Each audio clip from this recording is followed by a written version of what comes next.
4,000. Hundreds and hundreds of people who have come in times who have said, we have been sent by God to invite you to God. There is a life in the hereafter. This life has a law. And those people took all the troubles to invite the people, and the people have not accused them of any misconduct or any bad behavior and immorality. And many of them actually gave their lives. Then it is very likely that you should pay attention. The probability is very high that you should pay attention and say, okay, let me actually examine this theory of having a God, and if I come to a conclusion, I'll deny that there is no God. But let me study it first. Don't just ignore this call from inside you. Okay? Any questions on it so far? Clear? Now, this instinct, now ulama argue there is a difference between nature and instinct. Instinct is stronger than nature. Shaykh Mutahari has a book called Fitrat, Nature, and in that he actually argues that no, there is a difference between nature and instinct, or fitrat and ghariza. It is in your nature to love your children, but the people in the time of the Holy Prophet, they used to bury their daughters alive. So the ones who now say that if it is in your nature to believe in God, then why doesn't everyone believe in God? Again, people can go against their nature. The love for children is in nature. Everyone says it is in nature. As soon as you have a child, you just quickly build a bond towards it. You build a love towards it. It is in nature, but people go against their nature because the society tells you to go against that. Someone does something and he says, you have to follow me, and people start following them, like burial of the daughter and many other things. So things are in your nature, but you go against them. But it is in your nature because not everyone buried their daughter alive. Many people used to say, I've buried one daughter, I can't do it again.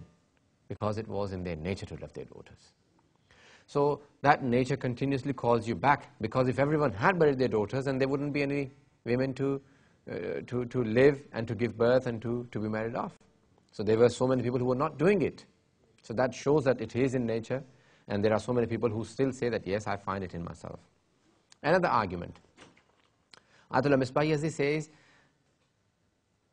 that belief in God is so obvious. There are two types. In logic, when you study logic, they say that concepts can be of two types, dharuri and nadhari. Obvious and that which require thinking. Obvious, that doesn't require any thinking, and that which requires thinking. For example, 1 is half of 2 is obvious. Yes? No one would require, okay, tell me how is 1 half of 2, or why is 1 smaller than 2? No one would, even if you did, for example, when they asked Aristotle, what is 1? What is the definition of 1? He said it's half of 2. He said, what's the definition of 2? He said it's double of 1. He said, then what's 1? He said it's half of 2. So he said, the definition shouldn't be based on itself. You are defining a thing by itself. 1 is half of 2, 2 is double of 1. So he said, he came up with a conclusion. Before Islam, this is. Obvious things cannot be defined. Obvious things cannot be defined. Yes? You don't have a definition for obvious things. And it's accepted by all logicians, Islamic or non-Islamic. Yes? All logicians accept this. Obvious things, badihiyat, do not require a definition. You don't have definitions for obvious things. They say that the existence of God is an obvious thing. Okay? It is an obvious thing.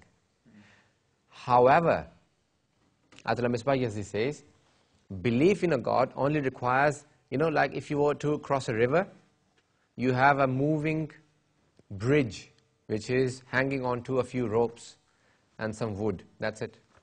If you want to cross a river by yourself, you can easily cross a river on that bridge.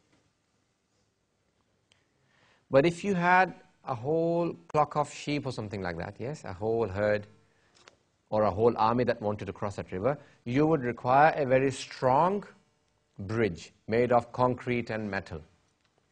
He says you only require a moving bridge hanging onto a few ropes with wood to believe in God.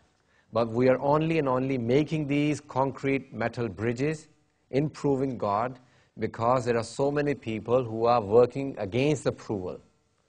You know, there are so many people who are working against the belief in God. That's why you need to have so many philosophical arguments and so many theological arguments.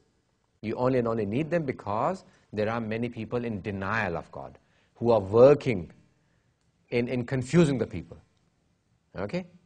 Otherwise, simple things from nature prove to you that, yes, look at this, there must be a God. Yes? We'll go into those proofs a bit later. We're not going into them.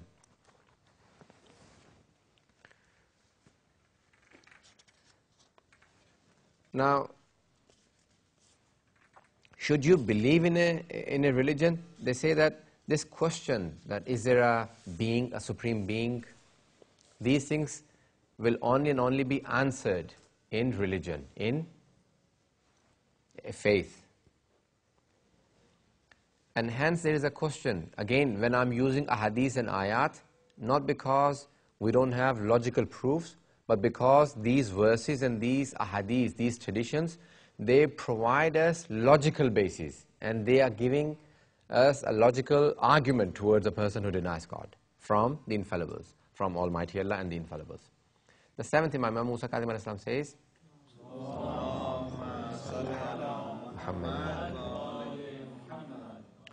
Rahimallah imra'an, may Allah have mercy on the person who knows min aina ila aina wa fi ain, where he's from, where he's going to, and where he's living. The answer for where he's from God. Where he's going to, that is a hereafter. And where he's in, that is this dunya, that is hidayat or guidance or the messengership and the imamat. Okay? So Imam al-Islam is saying that ask always, where are you from to a person? Where are you originally from? Who created you? Did you just come into being yourself? These questions will always provoke a person in thinking about God. Human beings always want to know their origin. You know, when you tell them about Adam and how you started, they always want to know, yes, I want to know more about my origin. Everyone wants to know more about their origin. This is in the human instinct, human nature. You want to know. So you keep taking them back until it is provoked in their mind. Hang on, who was the first person? Where did he come from? Who created him? Was it accidental? Was it a Big Bang? Was it God? Who was it? And that even the Big Bang theory itself is a creation of the human mind because of that question. Why, where from? That made a human think and produce a theory because they couldn't answer. They could not find God, so they made up something to quench their thirst and deny the God. And say, okay, let's have an answer. You can't say nothing happened. You know? They wanted to give always an answer. They couldn't deny that there was no beginning. There was. Everything started from nothing. All the scientists say. From nothing, yes. From Allah started everything from nothing. Min la shay. When the Imam was asked, how do you prove the existence of God? He said, the one who created everything from nothing. You always need something to create something. If I wanted to make a chair, I need wood, I need nails, I need things to create something. From la shay, from nothing into something, that is God who can create something from nothing. Again, these are just brief points. I'm going to go into proving God from philosophy. These are not proofs at the moment. So these are basic questions that we wanted to answer.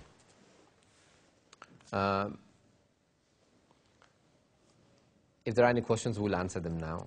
Otherwise, I'm going to go into the next lesson. Can you please explain? Can you take the microphone, please?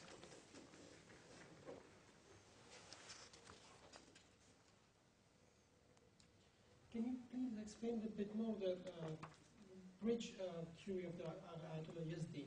Because you said that we just need one hanging bridge to reach the God. But if we are together, means collectively, if we want to reach the God, then you are said by yourself that the hanging bridge is not enough because it's made of rock.